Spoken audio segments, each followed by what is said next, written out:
Peace be with you. All of us judge and all of us discriminate. It is a necessary part of life. This is how we decide who we're going to take as friends and who we're going to take as enemies, who we're going to invite into our homes and who we want to stay away from as far as possible. It is a necessary part of life, and it is a significant part of life that has consequences on all part of life, including our societies.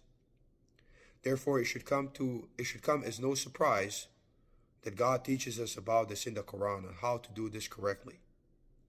It is an unfortunate human propensity to discriminate according to race, ethnicity, national origin, and even according to religious labels that we apply to ourselves. All of that is wrong. Consider this. What good is a white man to me if he harms me or lies to me? What harm is a black man or an Arab man or an Asian man or any other man if he helps me, if he tells me the truth? What good to me is a man who calls himself an American if he harms me? What harm to me is any other nationality if they help me or feed me, right? This is why God tells us in the Quran, in the 49th chapter of Quran, verse 13, O people, surely we have created you of a male and a female and made you tribes and families that you may know one another. Surely the most honorable among you with God, the most honorable among us with God, is the one most careful of their duty, the one that has most taqwa. Surely God is knowing and aware. To know who is careful of their duty to God, you have to know what God loves and what God hates, and that is in the books. That's why you have to study the books. But once you learn that, you can see people's behavior. God loves the truth. God loves charity. God loves humility. God loves honesty. God loves justice. All of those things. These are the people you want to make your friends if you are striving toward the same goal. That is what Muslim is supposed to be. And if you surround yourself with such people, if you discriminate correctly, then they will help you become what you're supposed to be. And moreover, they will benefit you. They will benefit your community.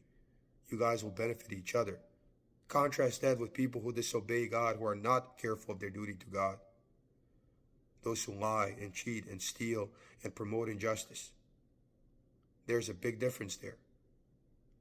That being said, one of the greatest mistakes, one of the greatest cons that people fall for are religious labels. So when somebody calls themselves according to the same religious label as them, they fall for it even though their behavior is not one of obedience to God. These people are not the muttaqeen. They lie and cheat and steal. And we don't judge them correctly simply because they call themselves by the same label as us.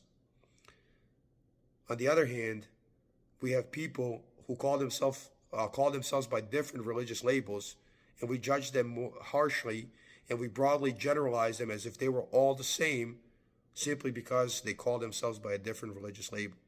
And God does not approve of that. In the 3rd chapter of Quran, verse 113 to 115, God tells us, they are not all the same of the followers of the book. There is an upright party. They recite God's communications in the nighttime and they adore him. They believe in God in the last day and they command what is right and forbid the evil, forbid the wrong. And they strive with one another in hastening to good deeds, and those are among the good.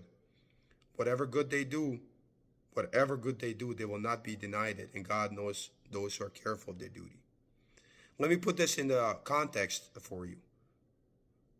In what is happening in Gaza right now. People are being indiscriminately slaughtered, Muslims and Christians, by those who call themselves Jews. But there are also people who call themselves Jews out here in America protesting hard and getting arrested and doing everything they can to expose this brutality, to expose this injustice, to distance themselves away from it, to do something about it, whatever they can, as powerless as they may be. And yet there are still some people out here on the internet talking about all Jews are the same and hating on them like that. As if people from B'Tselem and Jewish Voice from Peace and Peace Now are the same as the settlers and Itamar Ben-Gvir and Daniel Weissman and Bezalel Smotrich and Benjamin Netanyahu. They are not all the same, and God says in the Quran that they are not all the same. Likewise, those rich Muslim rulers who have it in their power to do something about this, but choose not to, moreover they choose to help the oppressors, they are somehow being given a pass because they call themselves Muslims, even though they are unjust. This is also a wrong way to discriminate.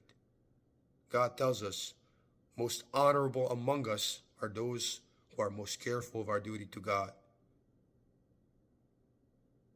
It doesn't matter who it is. God tells us in the 60th chapter of the Quran, verse 8, God does not forbid you regarding those who have not made war against you on account of religion or driven you forth from your homes, that you show them kindness and deal justly with them.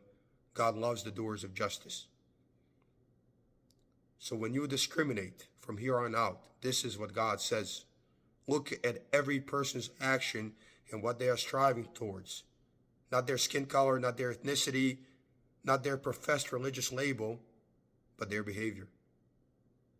There are things that God loves and things that God hates.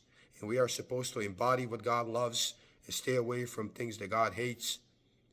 And all those people we let into our life are supposed to be the same.